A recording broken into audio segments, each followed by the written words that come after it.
Hi class, in this lecture what I want to do is I want to show you how to do a very simple double integral over an indicated region when you have to convert it by polar coordinates. Okay, so here's the problem. I want you to find the double integral of x times y over the region between circles. So we have this region of two circles, one with radius 1, another one with radius 2, and these circles are centered at the origin in the first quadrant. Okay, so we know that we're going to have to change this to polar coordinates somehow. Okay, so we know from the formula that it's going to be a dr d theta problem. All right, well, our radius they're telling us is going to go from 1 to 2. Okay, so that's where the dr bounds of integration are. And now the d theta, they tell us it's in the first quadrant, so that's from 0 to 2 pi in radians. Okay, the next thing you need to do is you need to change wherever you see an x, you need to replace it with r cosine of theta. Wherever you see a y, you need to replace that with r sine of theta. So I just did that.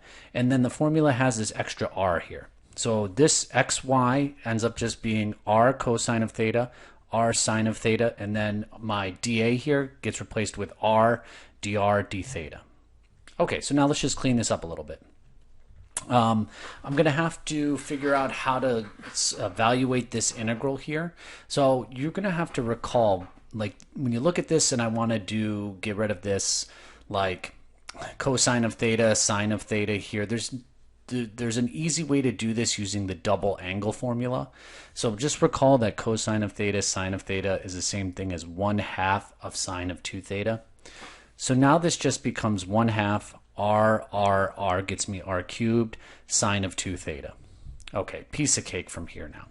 So first we're going to integrate dr. Well, that's just going to, r cubed is going to integrate as 1/4 r to the 4th power. Well, 1/4 times 1/2 gets me this 1/8. So I'm going to have to plug in now my bounds of integration from 1 to 2 into r. Well, this ends up just very simply becoming 16/8 minus 1/8. That's how I get this 15/8 here. So it's 15/8 sine of 2 theta.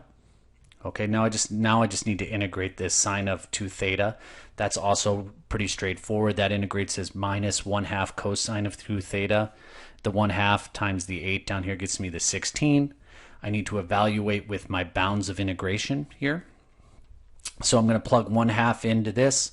Pi over 2 into 2 theta here. Well, 2 times pi over 2 gets me pi. Cosine of pi is -1. Plugging in 0 here, cosine of 0 is 1.